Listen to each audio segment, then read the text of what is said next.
A very good afternoon to one and all present here. I, Dr. Tanushree, welcome you all to this IIC session on the topic Need of Interpersonal Skills to Make an Enterprise Successful. IIC of IMT College of Law has always striven to inculcate a spirit of innovation and enterprise among its students, and today's session is a part of such our efforts. Today we are honored to have Dr. Amrita Pachauri ma'am, who is currently working as Assistant Professor at IMT Group of Colleges as our resource person. Heartiest welcome to you ma'am. I now invite our esteemed guest to the dais as we all are eager to hear you ma'am. Welcome.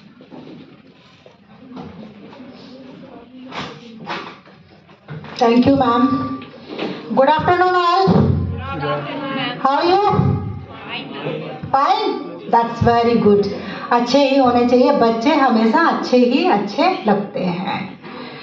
जैसे कि आज का topic है need of interpersonal skill to make an enterprise successful. सबसे पहले आपको समझना होगा एंटरप्राइज क्या है, इंटरपर्सनल स्किल्स क्या हैं। यदि ये दो वर्ड आपको समझ में आ जाते हैं, what is enterprise and what is interpersonal skill, तो आपको सारी चीज़ें समझ में आ जाएंगी अपने आप से। अभी ये सभी BA LLB स्टूडेंट्स हैं? ओके, LLB के भी हैं? ओके, उन्हें अच्छे से पता होगा LLB के स्टूडेंट्स को एंटरप्राइज क्या होता है, क्योंकि BA LLB का बच्चा अभी 12th करके आया है और उसको एंटरप्राइज और इसके बारे में भी नहीं पढ़ाया गया है, उन्हें इस बारे में जानकारी नहीं होगी। तो जो लोग लॉ कर रहे हैं उनमें से मुझे कोई बताएगा व्हाट इज एंटरप्राइज और व्हाट इज इंटरपर्सनल स्किल्स? नहीं पता किसी को ना? चलिए हम बता देते हैं आपको। इंटरपर्सनल स्किल इन्फ्लुएंस बिजनेस तो पता है ना सबको, cultural because they effect job performance which is in turn help to interpersonal skills influence business culture because they affect job performance which is in turn help to decide the outcome of a company। किसी भी company के outcome को interpersonal skill enhance करती है। अगर आपके अंदर वो स्किल्स हैं तो आपका बिजनेस ग्रो करता है definitely. Company success interpersonal skill include interpersonal with others, good communication skill, आपके जो बातचीत करने का ढंग है उसको बढ़ाता है interpersonal skill. Activate listening skill, जो कि अभी आप में बहुत कम है, एक्टिवेट करता है लिसनिंग। अभी आप सब बोलना तो सब चाहते हैं, बात करना चाहते हैं, लेकिन सुनने की क्षमता बहुत कम लोगों में पाई जाती है। दूसरे को सुनना, बोलना सब चाहते हैं, है ना? तो इंटरपर्सनल स्किल इस चीज को भी इन्हांस करता है आपके को। देन आपका एटीट्यूड को इन्हांस करता है। किस तरह का एटीट्यूड? से मतलब ये नहीं है कि आपका एटीट्यूड कौन कैसे चल रहा है, कैसे बात कर रहा है, टुवर्ड्स पॉजिटिविटी, चीजों को देखने के नजरिए को आपको बदलता है। Companies should realise that interpersonal skill are not learn in a classroom, rather they are characteristic and individual may process naturally but the skill can be honed। मतलब इंटरपर्सनल स्किल आपका क्लासरूम में बैठ के नहीं निखर सकता, नहीं बढ़ सकता। उसके लिए आपको बिहेवियरल तौर बहुत सारे लोगों के अंदर इनबिल्ट होता है, अपने आप से होता है। उनकी कम्युनिकेशन स्किल्स हो गए, लिसनिंग स्किल्स हो गए, बिहेवियर हो गया, एटीट्यूड हो गया, वो पहले से अच्छा होता है। कुछ लोगों को इम्प्रूव करने की जरूरत होती है, तो उसके लिए आपको ग्राउंड लेवल पर उतरना पड़ेगा, आपको लर्न करना पड़ेगा उस चीज़ को। क्लासरूम के अंदर बैठकर आप ये सारे स्किल्स डेवलप नहीं कर सकते। आपको एक एकेडमिक की तरह एक चैप्टर पढ़ा दिया जाए तो आपकी ये पर्सनैलिटी डेवलप होगी, आपकी ग्रूम होगी इस तरह से? नहीं ना। उसके लिए क्या है कि आपको प्रैक्टिकल करना पड़ेगा, प्रैक्टिकल कराया जाएगा आपका, तब आप में ये सारी एबिलिटीज डेवलप होंगी। Companies should realize that interpersonal skills are not learned in a classroom। Clear है ना यहाँ तक आपको? Rather, they are characteristic and individual may process naturally, but these skill can be owned. खुद से डेवलप होती हैं. Business owners must realize that even if they have vision and goals, these cannot be achieved without solid communication skills which are needed for relationship management. किसी भी company को आगे grow करने के लिए रिलेशनशिप मैनेजमेंट होना बहुत जरूरी है. A big budget does little good if you cannot build rapport with employee and customers. किसी भी कंपनी के ग्रो करने के लिए कस्टमर्स के साथ में अगर उसका बिहेवियर अच्छा नहीं है तो कोई दोबारा आएगा उसके पास? नहीं आएगा ना. हम भी किसी सामान लेने कहीं दुकान पे जाते हैं तो वहाँ जो ओनर होता है वो हमसे ठीक से बात करता है तो हम नेक्स्ट टाइम उसके पास जाते हैं. और कोई वही इग्नोर कर दे, ठीक है इसको सामान उठा के दे दो, हाँ भाई आना है तो आना, लेना है तो लेना, कुछ एक दो सवाल पूछ लिए, आप जाएंगे उस दुकानदार के पास दोबारा? अगर कम्युनिकेशन स्किल उसका अच्छा नहीं है, बातचीट करने का ढंग अच्छा नहीं है तो आप जाएंगे उसके पास? कभी नहीं जाएंगे. तो कम्युनिकेशन स्किल भी बहुत जरूरी है कि आप किस तरह से being a owner, being a customer, आप दोनों नजरिए से सोचें. बीइंग ए कस्टमर भी आप ये पसंद नहीं करेंगे और बीइंग ए ओनर तो आपके लिए ये बिल्कुल भी अच्छा नहीं है. Interpersonal skill aware yourself and others. Interpersonal skill क्या करता है? आपको खुद के बारे में भी अवेयर करता है एंड दूसरों के बारे में भी अवेयर करता है. केयरिंग भी सिखाता है हमको. कंफर्ट करना सिखाता है पीपुल्स को. ऐसे नहीं है कि हमने कोई भी चीजें अपने आप से डिसाइड कर दी, रूल्स एंड रेगुलेशन संविधान बना दिया एक तरह से, उसी पे चलना ही चलना है. नहीं, ये सिचुएशनली फ्लक्चुएट करता है. Ways to improve interpersonal skill include tutoring different sites and departments, managing by the walking around the arranged launches and corresponding. बहुत सारी साइट्स में इस तरह के आपको मिल जाएंगे इंटरपर्सनल स्किल्स बढ़ाने के कोर्सेज वगैरह चल रहे होते हैं, लेकिन उनको पढ़ने से और करने से नहीं आपको ये चीजें आप कर पाते हैं. तो देन इसके लिए आपको क्या करना है? Strong interpersonal skills motivate their staff to challenge themselves and be a better job. Most opportunities, job opportunities भी उन्हीं लोगों के लिए जाती आती हैं जिनका इंटरपर्सनल स्किल्स स्ट्रांग होते हैं. They make workers feel as if they can to go their bosses with any problem और concern. Both verbal and non-verbal interpersonal skills are extremely important when it comes to a company's success. When you can speak to people in an articulate manner, you avoid communication error and you are more likely to voice and posture. आपका voice कैसा है, आपका posture कैसा है, खड़े होने का ढंग कैसा है, बातचीत करने का ढंग कैसा है, ये सारी चीजें भी आपके लिए बहुत जरूरी है. It just at important maintain the correct of the position and posture. Non verbal communication consist of facial expression. आपका फेशियल एक्सप्रेशन भी बहुत मैटर करता है. किस तरह से कोई कंपनी एचआर आपके लिए राउंड के आते हैं तो आपको हर चीज़ को ऑब्जर्व करते हैं. वो आपकी एकेडमिक डिग्री के साथ साथ में आपका बातचीत करने का ढंग, चलने का ढंग, कपड़े पहनने का ढंग, फेस एक्सप्रेशन कैसे है, हाव भाव कैसे रहते हैं, आप कैसे बात करते हैं. आप बहुत सारे लोग देखा बहुत हाथ पांव चला के बात करते हैं ना, बहुत सारे हाव भाव बदलते हैं, तो उनको कोई भी एचआर लाइक नहीं करता है. आपका एक जिस पोजीशन के लिए आप जा रहे हैं उसके अकॉर्डिंग आपका एटीट्यूड, बॉडी लैंग्वेज, आपका कम्युनिकेशन स्किल, आपकी डिग्री, हर चीज़ आपकी अकॉर्डिंग टू दैट मैटर करती है.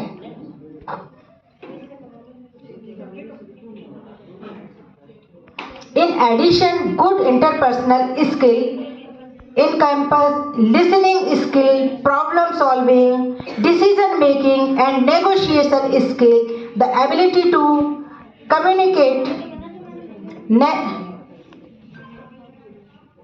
intervally with employees and co-workers is just as important building and maintaining good relationship with customers. आप किसी भी उसमें जाते हैं, बिजनेस में किसी में भी जाते हैं, तो वहाँ देखते हैं हम अगर 2 रुपए की भी कोई चीज़ खरीदने जाते हैं तो उसके लिए नेगोशिएट करते हैं, है ना। मार्केट में जाए, अगर किसी ने फल बताया आपको 100 रुपए किलो है, तो आप उससे कहते हैं ना कि नहीं भाई इसको 80 लगा लो, वो कहता है नहीं नहीं होगा नहीं। तो नेगोशिएशन वो दोनों तरफ से एक वो क्वालिटी भी होनी चाहिए। आपको लगता है कि वर्थ इट है इतने का, तो उतना आप भी कम्युनिकेट करते हैं और वो भी उस लेवल पे आता है। उसके और आपके दोनों के जो इंटरपर्सनल स्किल्स है वो वहाँ पर काम करते हैं। अगर आपके अंदर ये नहीं है तो आप ज़्यादा, अगर किसी ने लिखा आ गया 1000 रुपये का कोई चीज़ का टैग आ गया, आप देकर आ जाएंगे, तो आप अगर उसकी वैल्यू 500 है तो आपके पास से एडिशनल चले गए ना, तो वो चीज़ आप वर्थ इट करें कि भाई हाँ इसकी इतनी वैल्यू है, फिर नेगोशिएशन भी करते हैं, सभी करते ही हैं। तो वो स्किल्स भी आपका आना चाहिए किसी भी बिजनेस के ग्रो करने के लिए, वो भी बहुत ज़रूरी है। In addition good interpersonal skill encompass listening of skill problem solving. आपको प्रॉब्लम सॉल्विंग, कंप्लेंट्स भी आते हैं। हम जब कोई भी बिजनेस करते हैं तो कोई भी आएगा आपके पास कंप्लेंट लेकर आएगा, ये नहीं कि नहीं रिजेक्ट नहीं होना है कि हमारा तो यही है, हम ऐसे इसके आगे नहीं जाएंगे। तो आपके पास जो कस्टमर अपनी प्रॉब्लम लेके आए कि आपके बिजनेस में, आपके आइटम में, आपके इसमें ये प्रॉब्लम है, तो उसको रिजॉल्व करके भेजना है, सेटिस्फाइड करके भेजना है। अदरवाइज कोई भी बिजनेस ग्रो नहीं कर सकता है। आप कह देंगे कि नहीं ऐसा ही होता है। आप देखते हैं ना रेटिंग फटाफट सोशल मीडिया पे रेटिंग खराब हो जाती है। कितने प्रोडक्ट्स आप मीशो से या फ्लिपकार्ट से मंगाते हैं, तुरंत फेसबुक पे आ जाता है ये प्रोडक्ट अच्छा नहीं, इस कंपनी का रिप्लाई अच्छा नहीं है, बिहेवियर अच्छा नहीं है, तुरंत कमेंट्स आ जाते हैं। उसके अकॉर्डिंग फिर उसकी सेल पे भी फर्क पड़ता है। तो इसके लिए आपको प्रॉब्लम सॉल्विंग भी होना पड़ेगा।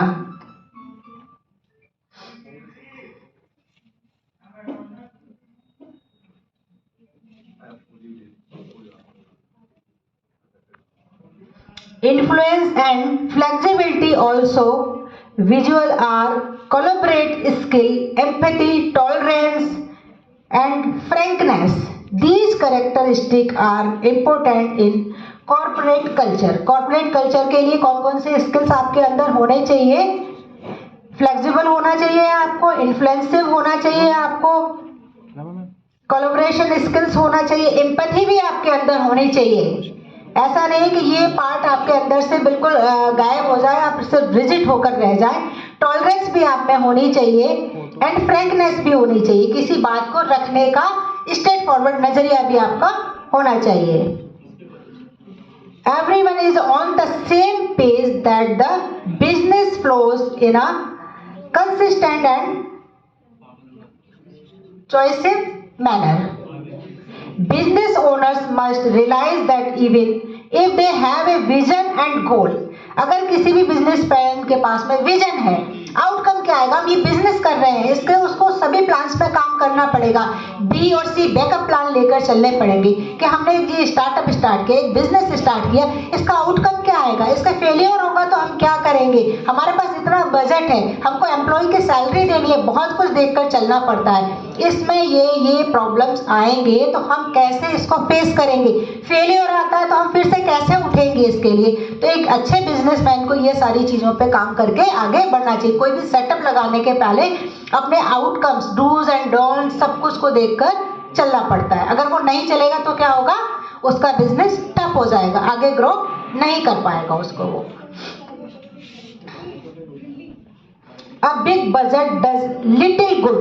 बड़ा बजट लेके आप चले लेकिन आपके पास प्लानिंग नहीं है तो क्या आप सक्सेस कर पाएंगे, नहीं। तो वो थोड़ा मैटर तो करता है बिग बजट होना, लेकिन वो सक्सेस की गारंटी नहीं है। If you cannot build rapport with employees and customer, और आपकी अगर रेपुटेशन मार्केट में खराब है, कस्टमर और एम्प्लॉइज के साथ में आपको रेपुटेशन नहीं बनी है, तो वो बिल्कुल बेकार है, किसी भी बिजनेस को ग्रो करने में हेल्पफुल नहीं हो सकती। इसलिए सभी जो बिजनेस या स्टार्टअप स्टार्ट करना चाहते हैं उनको अपने इंटरपर्सनल स्किल्स पे काम करना बहुत जरूरी है। Ways to improve interpersonal skill, interpersonal skills को बढ़ाने के तरीके क्या हैं? Skills include touring different sides and department managing by walking around, arranging launches and responding correspondingly consistently via phone or email, having good in interpersonal skills, promote approachability, reliability and comfort, managers who possess strong interpersonal skill motivate their staff to challenge themselves and do। जैसे कि टाटा के बारे में आप सभी ने सुना होगा कि टाटा का बिजनेस इतना ज्यादा ग्रो क्यों किया, क्योंकि वो अपने एम्प्लॉय के एंड पे जाकर अपनी चीजों को जस्टिफाई करते थे कि मैं अगर ये हूँ, मैं टाटा एज अ ओनर ना होकर मैं एज ए एम्प्लॉय के रोल से वो सोचते थे हमेशा, और फिर उसी चीज को अपने एम्प्लॉयमेंट के लिए, एम्प्लॉयज के लिए लागू करते थे। मान लीजिए वो सोचते थे कि एक 10,000 रुपये कमाने वाला इंसान उनका एम्प्लॉय है और वो 10,000 रुपये में उसका घर नहीं चलेगा, तो वो उसको एडिशनल फैसिलिटीज भी देते थे कि हाँ मेरे लिए ये काम कर रहा है तो मैं इसको क्या क्या और दूँ जिससे ये मेरे लिए बहुत बेहतर काम करे। तो टाटा का ग्रो करने का यही एक रीजन था कि उन्होंने अपने आप को एज ए ओनर ना देख के एज ए एम्प्लॉय मानकर चले वो, और वही सब स्किल्स पे उन्होंने काम किया, उनके बीच में बैठना, उनसे जानकारियाँ लेना, उनकी हर फैसिलिटीज का ध्यान रखना, सुविधाओं का ध्यान रखा, ताकि वो उनके लिए दिन रात मेहनत। आपने देखा उनका कितना डेडिकेशन था एम्प्लॉयज का, क्यों था? क्योंकि उन्होंने उस लेवल पर जाकर अपने आप को देखा, सोचा और अपने एम्प्लॉयज को उस लेवल पे लेकर आए ताकि वो उनके लिए कभी भी नेगेटिव ना हो, पॉजिटिविटी के साथ में काम करें। तो किसी भी बिजनेस को ग्रो करने के लिए जरूरी है कि उनके एम्प्लॉयज का सेटिस्फेक्शन, अगर वो सेटिस्फाइड नहीं है तो हाफ हार्टेडली जब काम करेंगे तो बिजनेस कैसे ग्रो कर सकता है? 100% चाहिए है ना। आप लोगों को अगर एग्जाम में हाफ हार्टेडली पढ़ाई करें, आधा पढ़ के आए, तो क्या पास हो जाएंगे अच्छे नंबरों से? नहीं ना। तो वही हर चीज पे लागू होता है। हम डेडिकेटली फुल डेडिकेशन के साथ में 100% अगर हम किसी चीज को देते हैं तो डेफिनेटली वो सक्सेसफुल होता ही होता है। हाफ हार्टेडली काम करेंगे तो कोई भी काम अच्छा नहीं होता। लाइफ में ये गांठ बांध लीजिए, कोई भी काम हाफ हार्टेडली अच्छा नहीं होता, जबकि 100% दिल से यहाँ से आना चाहिए। ऐसा नहीं कि हम 9 to 5 एक एम्प्लॉय की तरह गए, काम किया, आ गए, ठीक है आज का हमारा काम पूरा हो गया। नहीं, उस पार्ट का, उस ऑर्गेनाइजेशन का, उस बिजनेस का एम्प्लॉय को हिस्सा बनाए, बीइंग ए ओनर हिस्सा बनाए, तब उनसे काम आप बेहतर काम ले सकते हैं। As I say, can go there. Bosses with any problem or concern, उनके हर एक प्रॉब्लम से आपको कंसर्न होना चाहिए। Both verbal and non verbal interpersonal skill are extremely important. दोनों वर्बल और नॉन वर्बल दोनों तरह के स्किल्स ही आपके लिए बहुत ज़्यादा इम्पोर्टेंट है। Whether it comes to a employee success, when you can speak to people in an articulate manner, you avoid communication errors and you are more likely have customers, it's a customer important and maintain the reputation with him or her. Strong interpersonal skill motivate their staff to challenge themselves and do better job. Most important, they make workers feel as if they can go to their bosses with any problem, any concern. जैसे कि मैंने भी आपको बताया था कि आप अपने एम्प्लॉय को इतना कंफर्ट कर दें कि वो अपनी कोई भी समस्या लेकर आपके पास आए और उस पर डिस्कशन करें और उसका रिजोल्यूशन उसे मिले। ऐसा नहीं कि वो आपने सुन लिया और रिजॉल्व नहीं किया तो वो उस आगे लेकर आएगा ही नहीं, बताएगा ही नहीं। वो लोग स्ट्राइक करेंगे, हड़ताल करेंगे, काम अच्छे से नहीं करेंगे और आपका बिजनेस ग्रो नहीं करेगा। तो आपको इंटरपर्सनल स्किल्स में काम करना बहुत ज़रूरी है। इसके लिए आपको comfortable people with their own concern, और एम्प्लॉयज को कंफर्टेबल बनाना पड़ेगा आपको उस काम को करने के लिए। क्लियर कम्युनिकेशन स्किल, आपका जो कम्युनिकेशन स्किल है उसमें कहीं कंफ्यूजन ना रहे, क्या कब कैसे, इस तरह का एकदम क्लियर कम्युनिकेशन होना चाहिए। कॉन्फ्लिक्ट मैनेजमेंट नहीं होना चाहिए, मैनेजमेंट और एम्प्लॉय के बीच में कॉन्फ्लिक्ट नहीं आने चाहिए। रिजोल्यूशंस होने चाहिए प्रॉब्लम्स के, अवेयरनेस होना चाहिए कि हम जो कर रहे हैं, क्या कर रहे हैं, कहाँ कर रहे हैं, मेरा एम्प्लॉय क्या कर रहा है, दोनों पार्ट पे अवेयरनेस होना चाहिए। अदर्स की केयर होनी चाहिए, भाई एम्प्लॉय को भी अपने मैनेजमेंट से कंसर्न होना चाहिए, मैनेजमेंट को भी अपने एम्प्लॉय की केयर होनी चाहिए। Comfortability people when they need, जब भी ज़रूरत हो तब आपको कंफर्टेबल फील कराना चाहिए अपने एम्प्लॉय को। According to a study by Harrison assessment का एक स्टडी आया है, इसमें some of the major factors that make up a person's interpersonal skills are diplomacy, helpfulness, optimism, influencive and flexibility. क्या क्या होना चाहिए उसमें? फ्लेक्सिबिलिटी भी होनी चाहिए, इन्फ्लुएंसिव भी होना चाहिए और डिप्लोमेसी भी होना चाहिए, हेल्पफुलनेस भी होना चाहिए, ऑप्टिमिज्म भी होना चाहिए। Also vital are collaboration skills, collaboration का भी स्किल होना चाहिए, एम्पैथी होना चाहिए, टॉलरेंस होना चाहिए एंड फ्रैंकनेस होना चाहिए। ये क्या है? इंटरपर्सनल स्किल के कैरेक्टरिस्टिक्स है, किसी भी इंसान के अंदर ये कैरेक्टरिस्टिक्स होने चाहिए।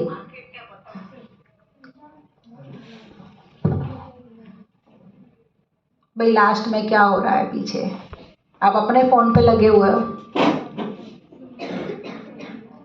ये फर्स्ट रूम में लास्ट में अपना ही काम कर रहे हो भैया। आधे घंटे के लिए आप आए हो, सिर्फ आधे घंटे के लिए। आप में से कोई अगर कोई कुछ क्वेश्चन पूछना चाहता है तो वो भी आप पूछ सकते हैं। किसी का आ रहा है मन में कि भाई किस तरह से हम एनहांस करें अपने इंटरपर्सनल स्किल्स को, तो वो भी आप पूछ सकते हैं हमसे। पर आपस में बात करके रिजॉल्व नहीं हो सकता ना। इससे रिलेटेड कोई भी क्वेश्चन आपके पास आ रहा है तो आप मेरे से पूछ सकते हैं। द बॉटम लाइन, इसका बॉटम लाइन क्या है? Good interpersonal skill include verbal and non verbal communication which hard skills such as knowledge, expertise and experience are more important। तो भाई जब नॉलेज होती है ठीक है, एक्सपीरियंस नहीं है तो भी हम सक्सेसफुल नहीं होते हैं। लाइफ में जैसे जैसे हम एक्सपीरियंस बढ़ता जाता है हमारे सक्सेस रेटिंग उतनी ही ज़्यादा होती जाती है। हम फैमिली के अंदर भी देखते हैं कि हमारे पेरेंट्स हमें कुछ कहते हैं, वो हमसे बेशक पढ़े लिखे कम हैं, लेकिन लाइफ का एक्सपीरियंस अगर उनका कुछ ज़्यादा है, दे आर ऑलवेज राइट, क्योंकि उन्होंने लाइफ से सीखा है, एक्सपीरियंस करके सीखा अपनी चीज़ों से। उस बेस पे नहीं, एजुकेशन के बेस पे वो करेक्ट नहीं है, लेकिन वो अपने लाइफ के एक्सपीरियंस के बेस पे करेक्ट है।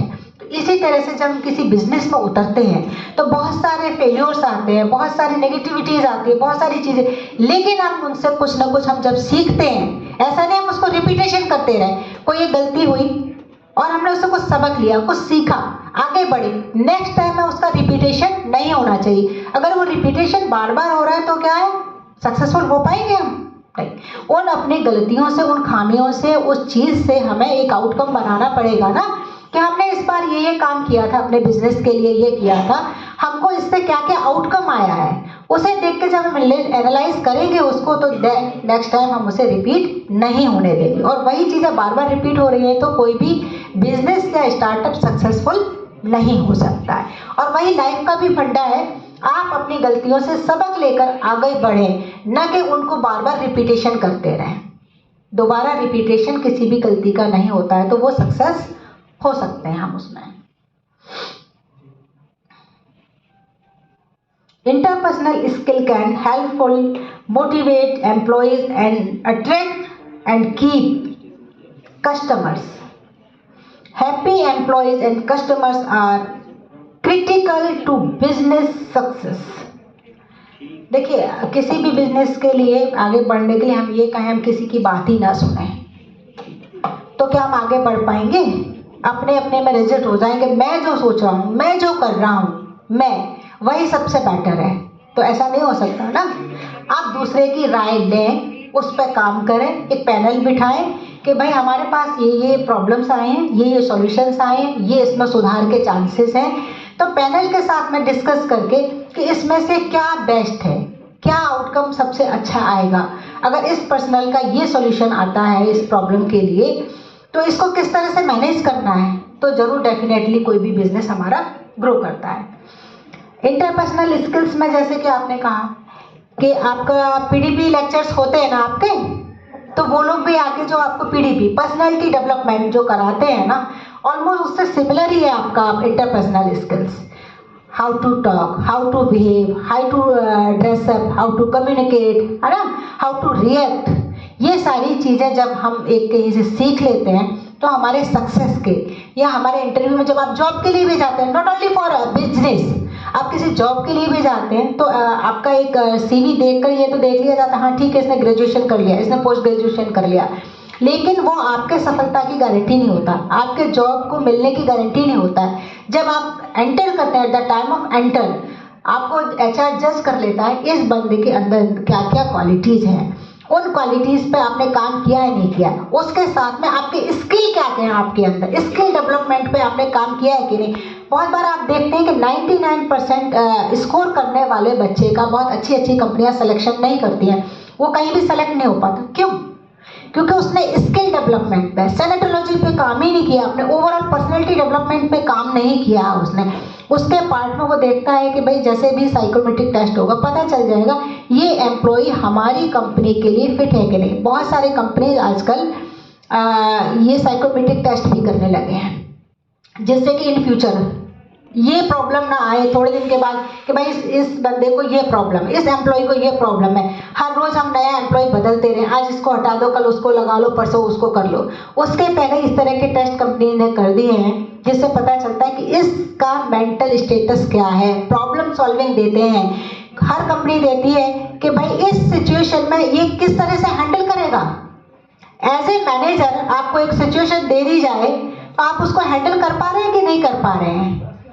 तो किसी भी सक्सेसफुल होने के लिए आपको इंटरपर्सनल स्किल्स के साथ में अपने सैनिटोलॉजी पे भी काम करना पड़ेगा, स्किल्स पे भी काम करना पड़ेगा।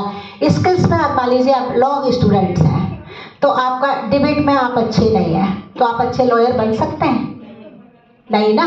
कोर्ट में जैसे ही आप उतरेंगे वहाँ आपका सामने वाला तो आपको बोलने नहीं देगा ना, और आपके अंदर स्पीकिंग है ही नहीं, आपको किसी को डिफेंड कर नहीं पाते, अपनी बात रख नहीं पाते हैं, तो कभी लॉयर बन पाएंगे आप? नहीं बन पाएंगे ना। क्योंकि मेन काम क्या होता है भाई, एक वकील का मेन काम होता है डिफेंड करना, अपने आप को सही साबित करना। वो जो कह रहा है विद प्रूफ कि क्यों हम सही हैं, ये बात क्यों सही है, ये सर्कमस्टेंस कैसे थे, क्यों हुए, तो सामने वाला हावी हो जाएगा आप पे, हो जाएगा ना, आपको बोलने ही नहीं देगा, वो आपको रफ प्रूव कर देगा। तो उसके लिए आपके अंदर कम्युनिकेशन स्किल्स, आपके बोलने की क्षमता, उसके साथ साथ में सामने वाला क्या कह रहा है, लिसनिंग। इंटरपर्सनल स्किल में भी पता है लिसनिंग। अगर आपने उसके पॉइंट्स ठीक से नहीं सुने हैं तो आप जवाब दे पाएंगे ठीक से उसका? सामने वाला जो लॉयर है उसके जितने भी पॉइंट्स हैं उनको ध्यान से सुनना पड़ेगा कि इसने क्या क्या एलिगेशंस लगाए हैं, क्या क्या डिफेंड किया है इसने, उसके अकॉर्डिंग आपको रिएक्ट करना पड़ेगा। उसमें से कहीं भी एक मिस हो गया आपको सुनने में, अगर आप अच्छे श्रोता नहीं है, आप अच्छे लिसनर नहीं है आप, तो क्या उसके हर चीज़ का हर पॉइंट को पॉइंट आउट कर पाएंगे, आप जवाब दे पाएंगे? नहीं ना। तो दोनों ही स्किल, आपका कम्युनिकेशन स्किल, लिसनिंग स्किल, दोनों ही स्किल्स आपके बहुत स्ट्रांग होने चाहिए आगे बढ़ने के लिए। देन इसके बाद क्या आता है? कम्युनिकेशन हो गया, लिसनिंग स्किल हो गया, देन स्पीकिंग तो कह दिया हमने, ये हो गया। केयरनेस, केयरफुल भी होना चाहिए। ये आपके किसी भी जॉब प्रोफाइल के लिए आपको अवेयरनेस होनी चाहिए, केयरफुल होना चाहिए। आपको अपने आसपास के माहौल में क्या हो रहा है उसके बारे में आप अवेयर होने चाहिए। क्या चल रहा है समाज में, दुनिया में? अभी आपको लॉयर है, कितने सारे अभी संविधान बदलाव को इतने केसेस आते हैं जिनमें पुरानी चीज़ों को बदला जाता है ना। वही कंपनीज में आज ये मशीन आ गई, कल को अगर हम वक्त के साथ नहीं चलेंगे तो पिछड़ जाएंगे। नया क्या आ रहा है उस पर भी काम करना पड़ेगा। मार्केट की डिमांड क्या, वो रिसर्च आपको करते रहने पड़ेंगे कि मार्केट में इस समय चल क्या रहा है। हमें नई टेक्नोलॉजी के अकॉर्डिंग अपने आप को अपग्रेड करना पड़ेगा। मान लीजिए हम सब टीचर ही हैं, हमारे टाइम में कंप्यूटर सिस्टम नहीं हुआ करता था।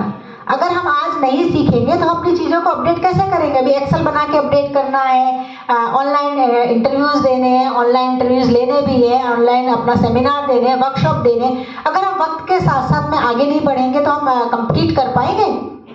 नहीं ना, पिछड़ जाएंगे। इसी तरह बिजनेस, किसी भी बिजनेस को ग्रो करने के लिए टाइम के साथ साथ अपडेट होना पड़ता है।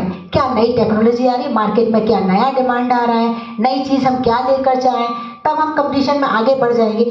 जिन लोगों ने ये नहीं किया, कितने सारे कंपनीज आपने देखे बंद हो गए ना, कितने सारे कंपनीज बंद हो गए हैं ना। स्टार्ट हुए, स्टार्टअप लाए, कितने लोगों को लाए। और अवेयरनेस भी करनी पड़ेगी। अभी जैसे कि वो अभी फोन पे की तरह एक कंपनी थी, बंदे ने सारा कुछ बनाया, सब कुछ किया, स्टार्टअप स्टार्ट कर लिया, लेकिन उसने अपने स्टॉक होल्डर्स को इतनी पावर दे दी कि उसी को उन्होंने बाहर कर दिया। तो ये सारी अवेयरनेस के साथ में आपको काम करना पड़ेगा। सारे टर्म्स एंड कंडीशंस देखने पड़ेंगे कि भाई आपने लेके बिजनेस तैयार करके खड़ा कर दिया, आपने किसी को पार्टनर बनाया और उसने सारा आपका टेक ओवर कर लिया। तो ये चीजें भी देखनी पड़ेगी कि आपको कितनी पावर किसके हाथ में देनी है, जिससे कि वो आपको पास ऑन ना करे, आपके खड़े किए हुए एम्पायर को, आपके सपने को टेक ओवर ना कर ले। उसके लिए आपको अवेयरनेस रहना पड़ेगा, खुद में अवेयरनेस लानी पड़ेगी। और केयरिंग, दूसरों की केयर भी आपको करनी पड़ेगी। तो कम्युनिकेशन स्किल आपका अच्छा होना चाहिए, लिसनिंग स्किल आपका अच्छा होना चाहिए, अवेयरनेस होनी चाहिए। टाइम के अकॉर्डिंग आगे बढ़ने के लिए आपको नई चीज़ें इम्प्लीमेंट करने के लिए, ग्रहण करने के लिए, इम्पोज करने के लिए भी रहना तैयार रहना चाहिए। बहुत सारे लोग रिजिड हो जाते हैं, नई चीज़ को एक्सेप्ट करना ही नहीं चाहते हैं, तो उसको एक्सेप्टेंसी होनी चाहिए। क्या होना चाहिए? एक्सेप्टेंसी। हर चीज़ को अडॉप्ट कर लो, एक्सेप्ट कर लो। हाँ ठीक है, ये वक्त की डिमांड है, हमको इसके अकॉर्डिंग आगे बढ़ना है। राइट? किसी का कोई क्वेश्चन आ रहा है? नहीं? इस पर आप लोग भी आई थिंक पढ़कर नहीं आए हो इसके ऊपर, है ना? नहीं तो अच्छा इलैबोरेटेड डिस्क्रिप्शन दिया कि शायद क्वेरी पहले ही आपने सॉल्व कर दी। थैंक यू मैम, बट ऐसा नहीं है। अब बच्चे इतने क्रिएटिव होते हैं, इतने उनके अंदर से नए नए क्वेश्चन, नई नई जिज्ञासाएं आती हैं। एक्चुअली मैंने तो कुछ खास नहीं बताया आज, क्योंकि मेरे पास मेंटरशिप वाला था टॉपिक पहले से, तो मेरी प्रिपरेशन उसके अकॉर्डिंग ही थी। लेकिन फिर भी मैंने कोशिश की है कि आप लोगों को मैं कुछ बता सकूं। और क्या क्या हो सकता है बताइए इंटरपर्सनल स्किल के अंदर? 5-6 पॉइंट्स तो हमने आपको करा दिए हैं, आप बताएं।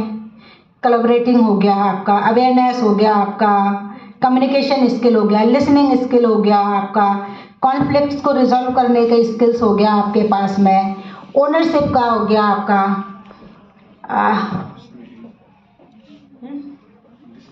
हाँ डिसीजन मेकिंग हो गया आपका, है ना, टाइम मैनेजमेंट हो गया आपका, लीडरशिप क्वालिटी हो गई आपके अंदर।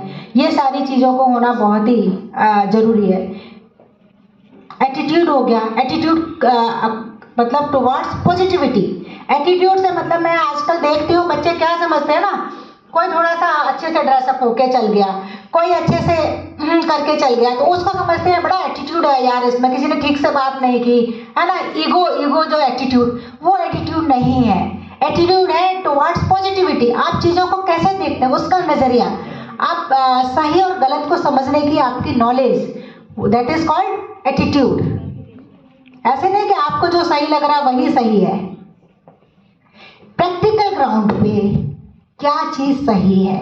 एजुकेशन का मतलब भी वही है। लोग समझते हैं डिग्री हासिल कर लेना इज एजुकेशन, एजुकेटेड, हम एजुकेटेड हो गए। नो, जब तक कि how to behave, how to communicate, what is wrong, what is right, ये जब चीजें आपको नहीं पता है, दूसरे का जुरिडिक्शन क्या है, हमें जज किसको करना है, किसको जज नहीं करना है, जजमेंटल नहीं होना है कभी भी लाइफ में ना, तो ये चीजें आपको एजुकेटेड करती हैं।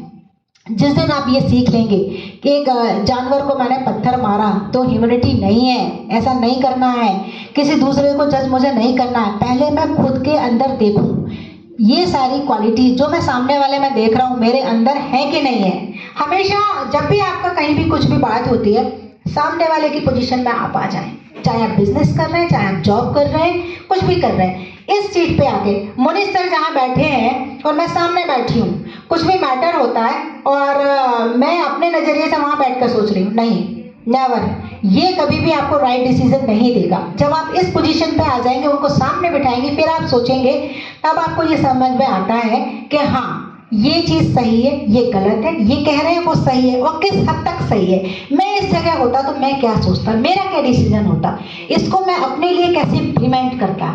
तो आपको बिल्कुल करेक्ट डिसीजन, अपने दिल की आवाज़ और दिमाग की आवाज़ दोनों में कोऑर्डिनेशन हो जाएगा।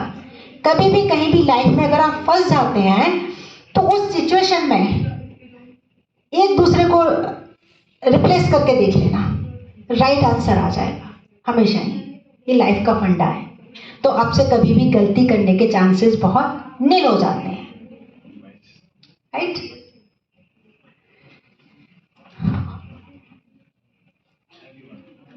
We got the best और count बताएं? IIMT, but I even asked queries. इससे हट के कुछ आपसे बातें करते हैं, है ना। इस टॉपिक को अब यहीं पे हम क्लोज कर देते हैं ना। इससे हट के कुछ बातें करते हैं, जैसे कि आप